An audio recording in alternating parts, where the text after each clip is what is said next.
Yo, what up, motherfuckers? Welcome to a special edition episode of Pop Trap. We're gonna be pop trapping, but there's a whole reason why I'm wearing this mask. Aside from it looks fucking cool as shit, I think so. I mean, I guess we'll talk about it later. But anyways, we have a new episode where we're gonna be discussing probably one of our favorite movies. I don't know if it's Sucio's favorite, but I just mentioned him, so here he is, Sucio, baby. What up, baby? It's Sucio, aka Cerberus, aka Top Boy Supreme, aka Lesbian Wolverine, aka Cobija-chan, aka ex-boyfriend of everybody's mom. Thank you for having me back on the Night Trap podcast, baby. You know, fucking, I got love for you, mijo. Is it one of my favorite movies? Well, you're gonna find out for sure. Now, yeah, I don't know. I don't want to put words into your mouth. Oh, you want to put things in my mouth, and that's off camera, baby, because I just got you on camera right now doing that shit. I'm gonna show your wife. Sure. Le voy a decir, mijo. He's as kinky as I know. Anyway. That's why we're married, homie. So today's episode is an underground jam that came out during I would like to say the resurgence of Mexican film. I think it's underground for Americans. I don't know if it's so much underground for Mexicans, because every Mexican that I talk to about, or Hispanic, I'm not gonna say Mexican, but every Spanish-speaking, person over here knows this fucking movie. Is that right? Yeah, everybody that I've talked to about this movie, they're like, "Oh fuck yeah, dude, that movie's fucking rules." Anyways, so on today's episode, we're talking about Matando Cabos. Woo! Now, killing Mr. Cabos. Señor Cabos, bro. I thought this was the Mexican version of fucking Silence of the Lambs. My bad, homie. But anyways, so I was saying that I really feel like at this point in time, when this movie came out, which I believe was 2006, it was in production 2007. But before you go into like talking about the movie, did you watch the previews? Okay, I for sure want to watch. I want to talk about these motherfucking previews on this edition. Whoever has this edition of Matando Cabos, you know what the fuck we're gonna be talking about. Now, if you don't, this is the Lionsgate release of Matando Cabos. It's the domestic release. They obviously buy a bunch of films in Mexico and release them over here, and. God damn, these previews are fucking some other shit, weren't they? I mean, I was sitting here talking about how, okay, this movie came out during like the resurgence of Mexican film after Amores Perros. Yeah, Amores Perros was a huge movie at that time. Like, it was the one that fucking everybody like loved. It had fucking Control Machete in the fucking in the soundtrack and shit, and it was like this edgy movie or whatever. I think Matando Cabos was a little bit more in the lighthearted side. Well, the reason I say that is because of that movie and that Los Pecados de Padre, what the fuck is that? Amaro. It was those two films that brought a lot of attention and a lot of money to Mexican cinema in the early 2000s. We're talking about 20 years ago now. Well, I guess 14 or 15 years ago. And Matando Cabos is directly a result of that situation, because this is a very big budget movie. It has a lot of really good actors. It has really great cinematography. It has all these things. I'm not trying to spoil the review, but if you watch the previews that are in this edition, they may be some of the worst fucking movies I've ever seen in my life. Dude, I mean, I don't even want to watch any of those fucking films whatsoever. I don't even think Amores Perros is as good as like people remember it to be. Like, to me, this movie is better. I mean, in a different way, because they're different movies. But I don't know. Matando Cabos has always had a fucking special place in my heart. I'm gonna say the people that star in it. I guess the one that's like the most famous is Ana Maria Talancón. I think that's her name. But she used to come out like in novela and in other movies. Wait, how is she the most famous one? When Mascarita himself, that actor, I can't remember his fucking name, but I see him in everything. Yeah. I feel like when he comes out, when he comes out, you automatically know that the movie or the show is gonna be kind of good. I don't think he was as famous back No, I then. don't think so either. Back Yeah. then, now maybe because he came out in fucking James Bond and shit. You know, he comes out like in a bunch of American movies now. But I think back then he was not a nobody, but I guess he was known to Mexicans. You know, but now he's a little bigger. But I think that the star of this movie, the one that they were like, holy shit, we got her, was that girl, which is the girlfriend in this movie. Boobs. I think she was she's the one that comes out at the beginning. They're like fucking. I'm not gonna show it. I can't show it, but so I can like recreate it. No, but Is the that other, how you fuck? No wonder why your wife is. Yeah. I fuck however the fuck I want, bro. But wait. Before we get on a tangent, let's talk about those fucking previews before we talk about the movie. Now, and this is what I'm saying when I was fucking having that little intro, that it was Amores Perros and Padre Amarro or whatever that brought a lot of money. They brought a lot of money to Mexico, so you know the production values and all these things kind of went up. And you saw that Lionsgate, who released this DVD, were buying up films. They were just buying up a bunch of like little indie underground films, as long as it had one good actor or one good director or one good something. And this fucking preview, I don't even remember all of them because I'm trying to erase them out of my mind with drugs and heavy fucking drinking. I mean, I can't even fucking begin to imagine that I would be a person, you know, in Mexico, and I would buy this fucking film, and I'd have to go watch those shitty ones. I would be fucking furious. I didn't even buy this. This is your copy, and I want to fucking throw it into the fucking freeway right now. Which, by the way, because of the previews. By the way, you can't find this movie anywhere. It took me months for somebody to put it on eBay, and I could like fucking snag it. It was $25, which it's like on the line of what I'm willing to pay for a movie. But I do love this movie so much that I was like, you know what? I'll fucking spit out the $25 because the only copies that they sell on eBay are Australian copies. That they're like, I think they're like $14. Region 2, mate. But like, I don't know what the fuck. I don't know if because you know how in Australia they ban some things. So I don't know if the movie's like the same as it is here. I don't know. So I rather had just waited for somebody to put it up because it's not on streaming, dude. Not on Amazon, in Amazon Prime Video. It's not on fucking Netflix, not on Hulu, not on Crackle, not on anything, bro. Like you can't fucking find this movie. You can't even buy it digitally, which to me is weird because I think this movie has become, at least to me, and I'm thinking to you, a cult Mexican movie, bro. At least I'm just starting to remember how shitty those previews were, and like they were basically in the 90s format. Like if somebody released a 90s movie, like a 90s rocker movie, but it was just Mexican clips and it was just the same people spitting out, this is a love. Oh, what was that one? The Jesús, siete mujeres y un homosexual. Yeah. Remember that one? Oh, I mean, like, fuck, bro. I just started to fucking have flashbacks of these fucking... I'm sorry. You were getting into a really... No. Sorry, you were really getting into a really... I'm sorry. But the thing about the previews that I like is that it takes you back to the times when this movie came out. Because, for reals, this movie was being pushed, I remember, in Otro Rollo. I don't know if you guys fucking saw Otro Rollo, but they were making a big deal out of it because of one fucking scene that it has in there.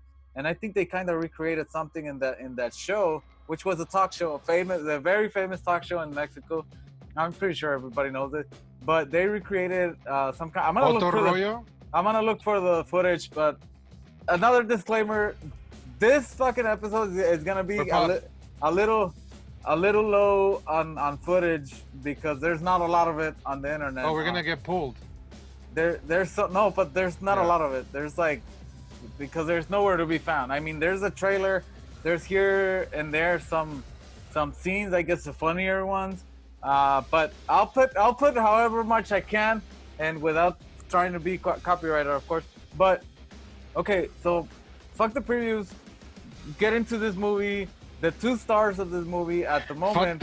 Fuck the previews, homie. At the start of this movie, Angry. where they were these two stars, which is Tony Dalton and Kristoff, were the jackass equivalent of in Mexico. They were the stars. They had a show called No Te Equivoques, which was Jackass, but in Mexico, the Mexican Jackass. And they did a bunch of stupid shit. I don't think they did as crazy shit as the Jackass dudes did, but I think it was a pretty good alternative, especially for Mexicans or for Hispanic people, Spanish-speaking people, just to watch, like something fucking crazy like that, or to get into Jackass after that. And they came out in Novelas too after this and shit. But I think this movie really like fucking, because I think they were pretty good actors actually. They did a pretty fucking awesome job in this movie. Well, continuing that point, I mean, the whole entire crew is really stacked. I mean, from El Canibal, which we're gonna talk about, a long-running actor. Mascarita himself. When you see him, God, I can't fucking remember his name. I have this fucking thing right in front of me. Ruben, bro, don't call him Mascarita. Dude, call him Ruben. Oh yeah, I'm sorry, bro. Mascarita, perdóname, Mascarita. Oh. But yeah, I mean, if you're just gonna judge a film by its cast, the cast is exceptional. So you have a ridiculous premise, and you have a director that's fresh off of a bunch of success. So there's a lot of creative freedom in this film. Now, if you want to talk about the film, let's talk about the film itself. The film is about a really shitty guy who's more than likely a fucking drug kingpin, and but he's an abogado. He has a fucking. He's an abogado. Yeah, he has a lawyer. He's a lawyer, yeah. But he has like this big company. I guess he's the boss. He's the main guy, and he treats everybody like shit because he has a lot of money.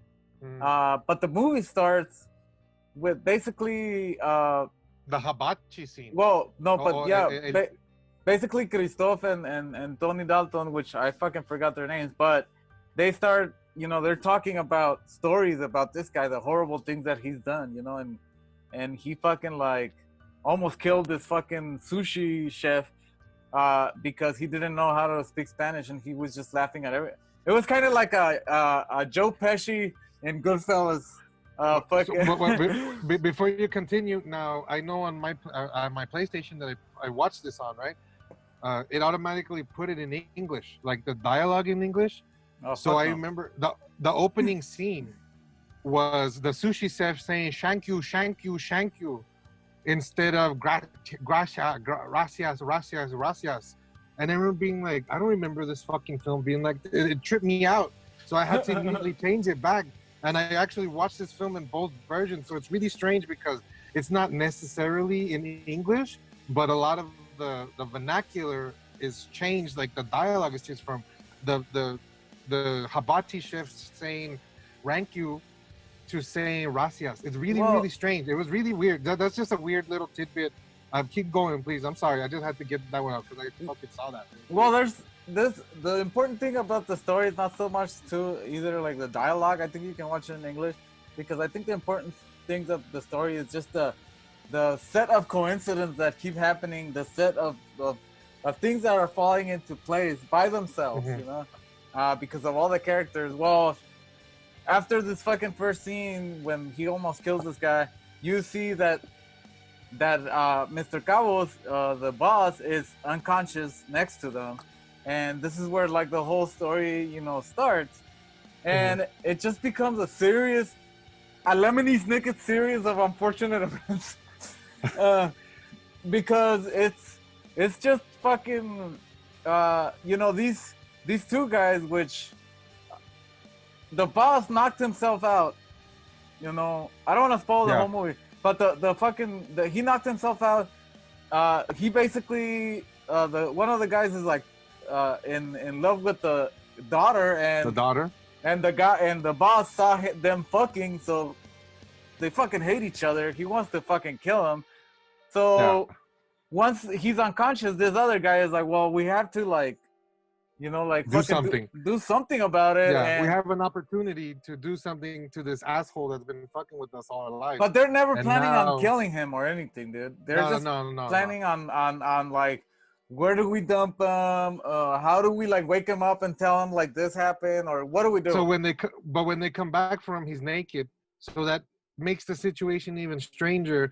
Now, before I know you said you don't want to give any. I'm trying not to give any spoilers. And the best way I could say is, this movie to me is the equivalent of Mexican Pulp Fiction. Now I'm willing to fucking put my name on that to say that comparison right now, because that's really what it is. It's a sequence of short stories. It's an anthology that at some point pieces together and becomes a bigger story and becomes a bigger story and becomes a bigger story. You have to watch it multiple times to like really like see how great it is. I think maybe it's like part Pulp Fiction, sorry, but I think it's a lot part two Fight Club, dude. I think it has a lot of that greediness and that like fucking cinematography too. Of which another thing that I found weird in this movie, dude, is that they're in Mexico City and the streets are empty, bro. I don't know what the fuck, but if you go to Mexico City, dude, the streets are never. Look what I have right here. I can barely fucking see it. All right. Well, it's because you got that fucking blinding ass mask on. It is. You could barely see as it is. Anyways, but look, the reason I say that about Pulp Fiction is because, okay, first of all, the soundtrack is amazing. The soundtrack is great. I think the way that we can put it though, before you talk about it, it's that there's this other group of people that want to take revenge on Cabos, like to fucking kidnap him and take revenge on him. And then you have the group, which is the two guys, the innocent guys, just trying to get rid of this body, this unconscious body. But it becomes a thing of mistaken identities with bodies, and of who has the body of who, and of confusion, of fucking violence. It's weird, but like it's very violent from the side of the guys that really wanna like fucking kill Cabos, and it becomes really fucking funny and out of place with the guys that are like the ones that are innocent. And so I think it's a good balance where you're like, holy shit, these guys are like, fuck, dude, you know, they're cutting fingers, they're beating the shit out of this guy, and then these other guys are like, let's fucking put a bunch of alcohol and just drop him and he'll think he was drunk, you know, like just throw him back at the party he was supposed to be at that night. And so he's naked and he's fucking covered in things. Nobody's gonna say anything, right? So now the reason why I'm wearing this mask, there's this one character, which is one of the friends of the innocent people, which he's right there as Sucio's showing him, but they call him because he's really friendly and he really loves his friend, one of the guys. And so when they're in a rut because this minibus driver fucked them up because they call him Visco, which also. Oh, El Visco, well, he is Visco, so I mean, I don't know why he's getting mad. I'll put the clip here. Y ese es mi plan. No mames, güey, ¿cómo crees, cabrón? ¿Qué quieres? Estacionemos a uno. Ay, cabrón, no mames, pinche pendejo, cabrón, ¿viste eso? ¿Qué se me pega, güey? ¿Lo sabrán? ¿Qué? Sí, sabrán que son pendejos. Digo, porque nunca nadie les dice nada. Solamente, no sé, les ponen, ya sabes, el dedo o no sé, el claxon, pero así de decirles nunca nada. Sí, güey, pero no mames, cabrón. No puede ser que adquieras ese nivel de pendejez sin darte cuenta, cabrón. No me chingues. ¿Qué? ¿Qué me ves, pinche güerito? ¿Eh? ¿Me ves güero, güey? No, más bien castaño oscuro. ¿Qué dijiste, güey? Dije que me iba a tirar a tu mamacita. ¿Qué me ves, pinche disco?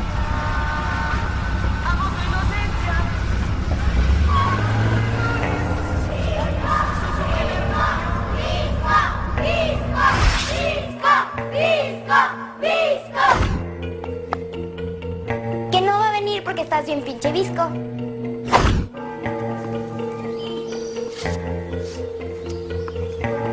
¿Qué esperabas, hijo mío? Estás bien pinche visco.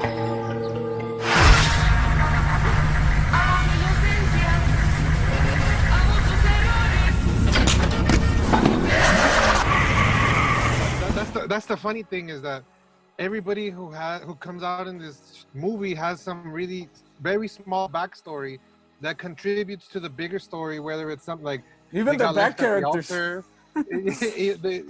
Sushi chef has its own fucking little story. Everybody has their own weird little story that adds a little bit more to the pot. And the more the pot gets stirred, the crazier the movie gets, and the more you keep going, it's just like, okay, what the fuck's gonna happen next? Okay, we're gonna have el fucking caníbal. El caníbal. And you just start watching this fucking shit. Talk about him. Talk about the big homie. But wait, they need him to help them out to fix the car, whatever. So they call him. He's super friendly, but you see him beating the shit out of this guy while being super friendly. So the guy tells him, hey, he used to be a wrestler. His name was Mascarita. Don't fucking call him Mascarita, because he hates it that if he's not wearing his mask, he's not Mascarita. He's Ruben. And he really tells him dude, I'm not fucking kidding. Do not call him Mascarita. And he's like, okay, I'll fucking drop it, And every time that happens, there's some chingazos that ensue. Well, before Ruben shows up, the bodyguard of the luchador guy shows up, and he's like this really small Mexican.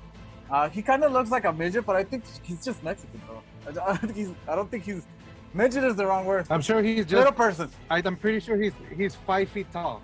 Yeah, so technically you're not a dwarf. You're not a. You're 5 feet tall. You're a regular sized man. You're a regular sized person. But you see this guy on with a tracksuit. He's really little, and they're like, oh, this is the bodyguard, El Caníbal, and he's like, why do they call him El Caníbal? And then he's like, why don't you ask him? And he's like, no, it's okay. It's bad.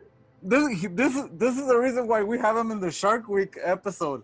This guy. Yeah. Which is in the thumbnail. You'll see because of his teeth. They look like shark teeth. But anyways, El Caníbal means the cannibal, of course. But anyways, they meet, the wrestler guy. He's really friendly.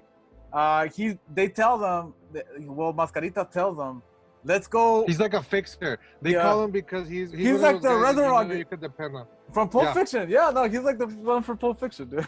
Yeah, I'm telling you, I was sitting here watching this movie and being like, okay, that's right. He is like the one from Pulp Fiction, the one that Quentin Tarantino calls. But anyway, the wolf, baby. Yeah, you got the wolf and you got Mascaritas. So anyways, they go to a bar to try to they come up with this plan, which is a plan of throwing him and just leaving him drunk. And these fucking jocks recognize, because as Mexicans, and I don't care how fucking racist this sounds, if we go have a drink, we come up with some pretty good fucking plans. If too many drinks, we have terrible plans.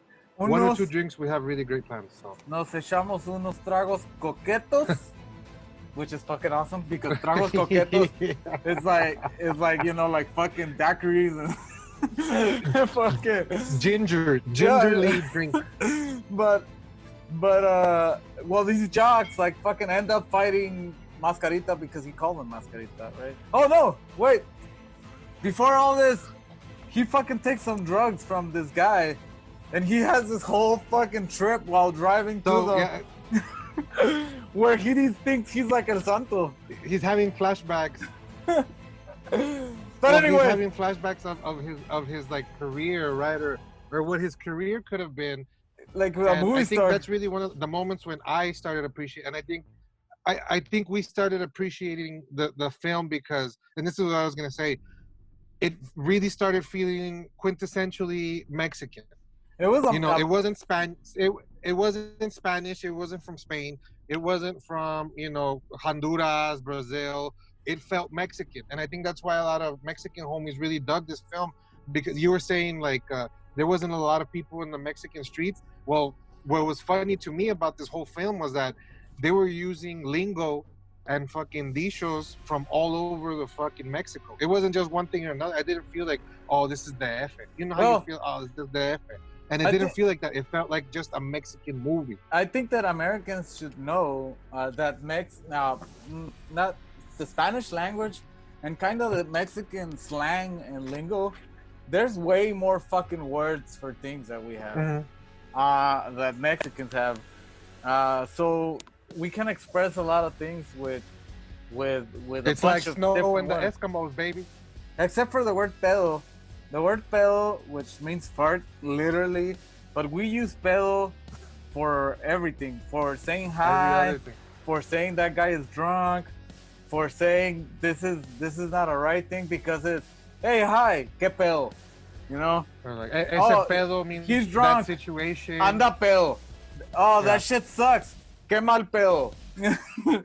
So there's, you know, Mexicans have like this fucking slang that is unique, I think. But this movie has it, and like without, you know, saying too much, well, El Caníbal, we learn why he gets his name in this scene. Like I want you guys to watch the fucking movie, but he turns out to be like this badass person. And you know, I think I really love a big chunk of that scene because it does kind of the Hitchcock thing where it's like you More- only see certain stuff, you only hear certain shit. More You with know, less. it's like, oh, yeah, you know, you're. I think the Cannibal is probably the most baddest ass character in the whole thing. He got laid, he fucked up like 30 dudes, and he fucking walked out clean as fuck. So it's like, you know, I think the Cannibal. And he's afraid of Cabos, dude. Which is fucking weird. Because he fucked like 30 people, but not He Mr. still Cabos. dipped. Not Mr. Cabos. Oh, it's because he was tired, baby. He was tired, if you know what I mean. But it turns into like this, you know, who has this body, who has this, you know, whatever confusion. This guy, like fucking, that really loves his dad, you know, turns out that he's fucking up his dad. It's fucked up in a lot of levels, but it's funny, and it's a fucking crazy ass movie. And I think, like, if you were to ask me which one is your favorite character, dude, to be honest, dude, all of the good guys, all of them. Like, I love, you know, Tony Dalton, Kristoff. I love Mascarita, Ruben, and Cannibal.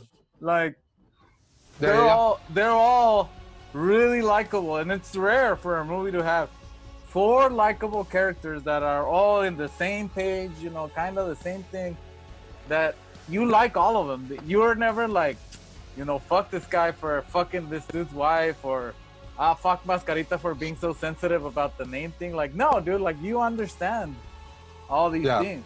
And you go on a journey with them, and as much as you love the heroes, which I respect that, I think the interesting part is that I think the story is split in two, right?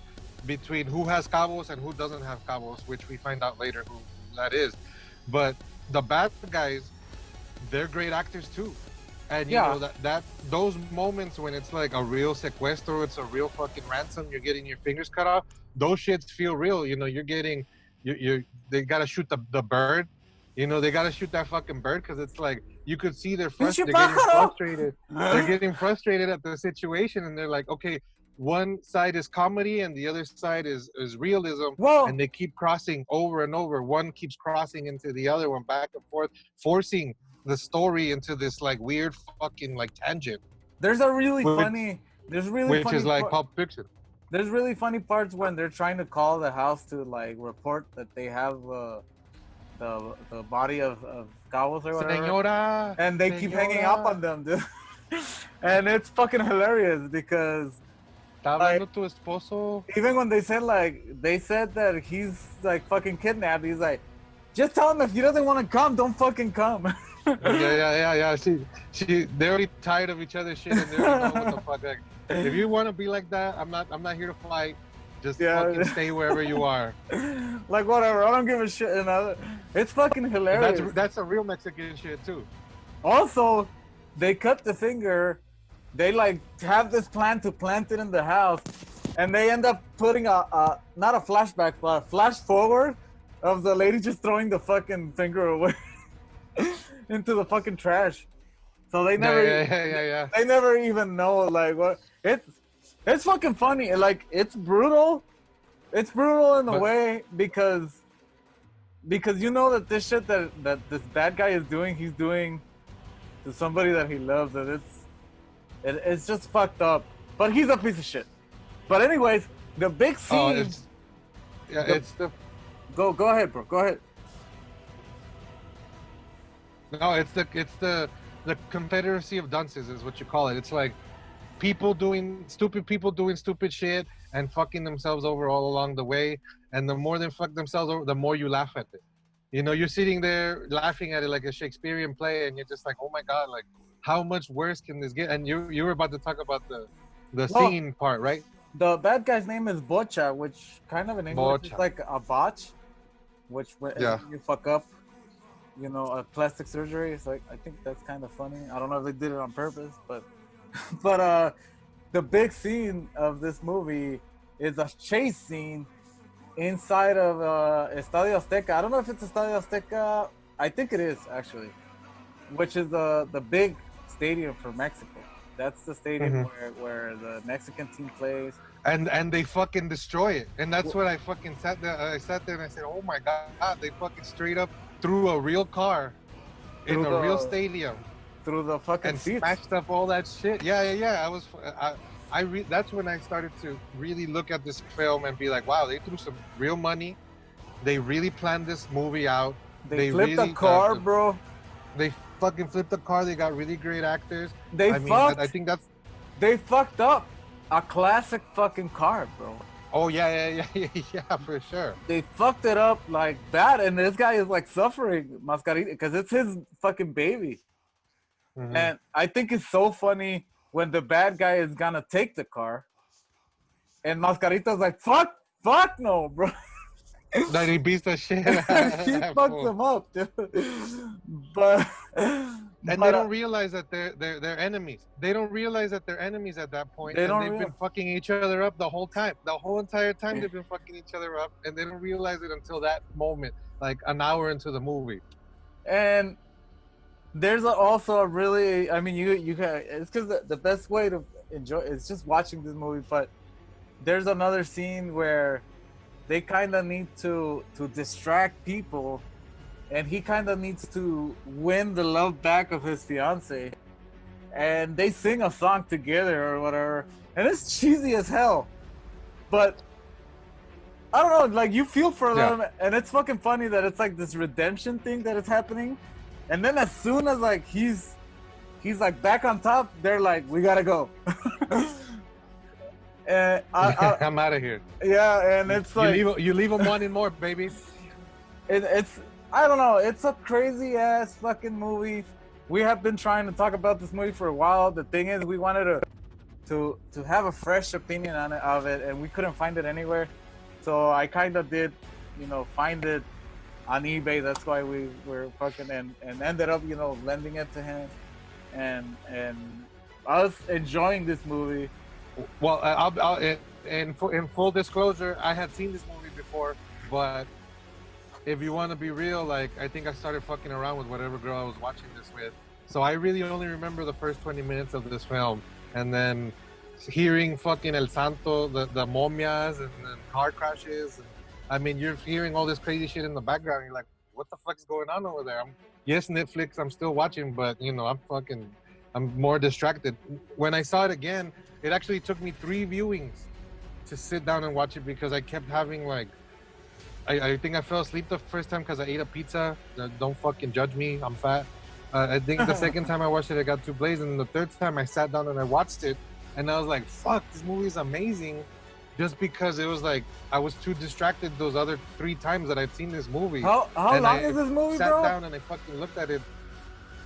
You have an hour and 20 something minutes. 99 minutes. It's not even that long, dude. It's like regular fucking duration movie, and I think they did a lot in the little time they had, and it's a cool fucking story, dude. And there's a lot of things that they kind of did that they never did again, which I kind of fucking like. The X-ray scene, like that was kind of out of place at the beginning. I get it though, but it was like they never did it again, and it was like, okay, I don't know. I guess I was kind of hoping for like another one where like, oh, here they are again, the X-ray kind of thing. But I mean, it's not a big deal. Yeah. Of course, I won't say the ending so that you guys watch it. Before the end, though, there's this monologue that Ruben Mascarita has with one of the bad guys about being raped in prison, and I think he does a very You don't want that. You don't want that life. but he does a very good job of this I don't even want to say it because it's a cool monologue and you need to hear it for yourself. But it involves the word forever, which is for all eternity. But Because that's who you turn into. you turn into And ever. forever. And forever. Ever.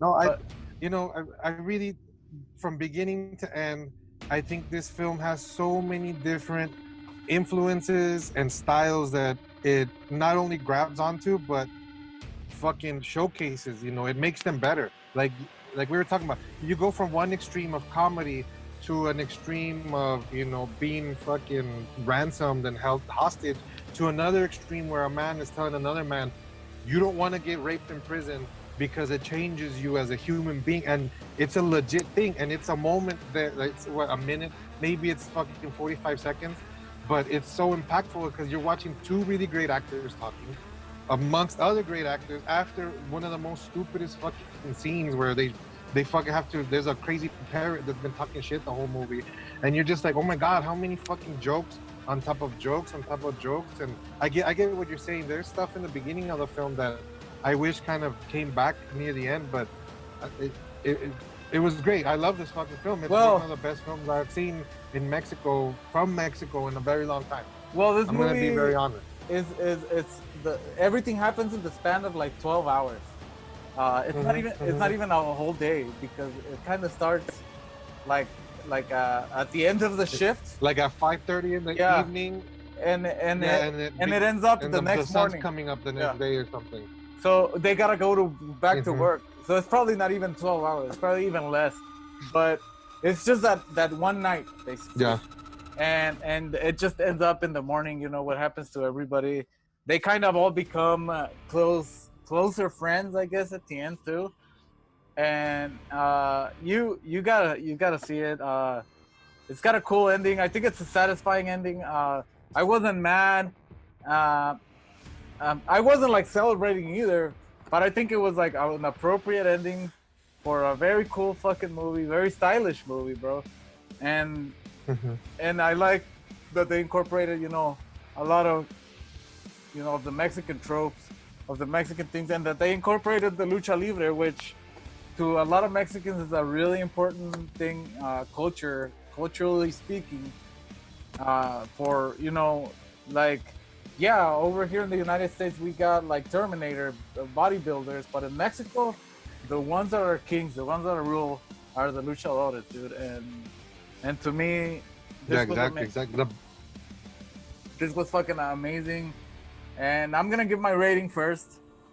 But to me, this movie, dude, I fucking love it, dude. Love it. I wish there was a Blu-ray of this with like a behind the scenes and all that shit, because I would totally fucking get that shit. Unfortunately, there's no Blu-ray. Absolutely. There's no fucking Blu-ray. There's only a DVD. But hey, if you can get it, porque los odia Dios, güey. If you can get it, get it. But I'm gonna give this movie, dude, a perfect score, a 10 out of 10, bro. Oh wow. I fucking. Oh wow, a 10 out of 10. This is one of the movies. We don't even have the graphics on, and I saw the graphics pop up in my. Oh my god. One of my favorite movies ever. Flashback. One of my favorite movies ever. 10 out of 10, bitch. What about you? 10 to 10. But, okay, sitting here and being as critical as possible and, being as douchey as I really fucking am, I'm going to be honest and I'm going to give you a 9 out of 10. And in my mind, that's a lot because I've never been one person to be like, oh, que la raza, que mexicanos, que this, que that. But as I watched this film, I realized it was such a self-contained film that didn't try to make people into stereotypes. It didn't try to fucking extend stupid ass joke. It really did feel like somebody that I knew. These felt like real people that I would fuck with and I would fucking have stories with. I have a bunch of weird fucking Juarez stories that I can't tell on camera, and they involve a lot of shit that happened in this film. I think it feels like such a real, genuine Mexican experience that you can sit there and understand that this is your cousins, this is your uncles, this is shit that happened. Some of the craziest shit that happens in your life is within like a 5 to 6 hour span, you know, and that's what happened in this film. The music's great, the fucking acting is great, you have great cinematography, great fight scene, jokes that set themselves up. Yeah, there are some jokes. The reason I'm not giving it a fucking perfect 10 is there are jokes that they set up in the beginning that didn't come out at the end. There are some fucking things dialogue wise that I really felt was kind of choppy, and you could tell when somebody's talking and not ad-libbing, because when people ad-lib, you know, they feel better, they feel like more genuine, the actors. Other than, I mean, I'm giving it a 9 out of 10. I'm not gonna sit here and pretend like I love the Mexican cinema, but to me, this is one of those films that I could show my friends, my family, my uncles, and it's ridiculous. It represents us on so many different levels, and I appreciate being represented on a real level, like fucking this film. Matando Cabos, homie, 9 out of 10. One of the best Mexican fucking films that have come out in the last 20 years, for sure. Not even fucking kidding you. Aside from El Santo contra las momias, I'm just kidding. No, that's a platinum classic, baby. No, but yeah, and we have. You know what I really love is that we have El Santo when Mascarita was fighting the fucking zombies, and he was hitting them with the putazo of El Santo, which was that little fucking. It wasn't the zombies. It was the alien girls, and the other ones were like werewolves. No. Remember that werewolf that like starts fighting? The werewolf was the guy in the car. Yeah. It was all three. That's right. That's one of the best examples. That's one of the best examples of having a drug trip in a movie that doesn't have to be all about like kooky fucking effects. It's just a dude kind of tripping balls and fucking going on this thing. And to me, that's when the film won me over. Was that point? When you see that part, it makes you want to see the El Santo movies, dude. Like, absolutely, it's an homage to so many Mexican tropes, and it didn't make them into fucking stereotypes, and that's why I do love this film. So 9.5 out of 10. Really I'm gonna say 9, just because it could be better on different ways, but I'm not gonna fucking nitpick it. It's a legit 9. 9.5 out of 10 average from me and you. Average. On the Night Trap podcast, we give this homie a 9.5, and that's big because we've given shit here. We've given shit here negative ones. Danzig still owes us some fucking stars right now, homie. He owes us $6 and 2 hours of our life back. But anyways, with that Renee said, doesn't talk to me because of that movie. Fucking Renee stopped talking to me. Like, I don't fucking trust Raul. Hey, any fucking suggestion he has, fuck him. We're gonna have the witch and we're gonna have Terry Kruger back. Unfortunately, I heard from his channel Terry Kruger has coronavirus, which I wish him all the best. I wish him all the best. We hope you're the best. And you're gonna be here with us soon. And you know he seems to be doing really well. So as long as he doesn't drive himself crazy. But anyways, besitos de Night Trap Terror. Besitos. And shout out everybody that has been in the show too. You guys have made this show fucking better. For better or for worse, doesn't matter. We're here. But anyways, with that said, remember to like and fucking subscribe and follow us at Night Trap Podcast everywhere, dude. On Facebook, on Instagram, dude. Email nighttrappodcast@gmail.com. Fucking go talk to us. I've seen a little bit more engagement now. Keep it going, bro. If we suck, tell us we suck, dude. Okay, so that we can. It's been an interesting ride for the last few months. Tell us we suck so that we can do a better job. And if we do a better job and you like it, fucking click that shit, dude. It's one click, bro. Come on, it's one fucking click. It takes 2 clicks to unlike it. Like subscribe, baby. Let's subscribe, baby. If you love me, you're gonna subscribe. So thank you guys for watching. Thank you, Sucio, for joining us and this journey. Thank you for having me back. Almost a year. Next month it'll be a year, and we'll see. We have a bunch of unboxings that we still need to do. Look, dude. This box has been sitting here for a month. I'm not gonna tell you what it is because we have to do it. Oh, and I have a package from 8-Bit Zombie that we need to unbox because I spoke to that fool. He wants us to. How many things is it? It's like 3 of them or what? We have like 4. I think we have this. We have 4 unboxings. The big one. We have the little one. Oh, and I got that game Catherine for the Switch. So we can talk about that one too. But anyways, with that said, thank you guys for watching. Any last words, Raul, before you die? No, mijo, I'm not gonna die. I hope everybody fucking stay safe. Please wear your mask. 9 out of 10 Matando Cabos from the Night Trap Podcast, 9.5. Stay sweet, don't change. Have a great summer. Keep in touch. Later, bitches. We love you. Peace. We love you guys. Modo.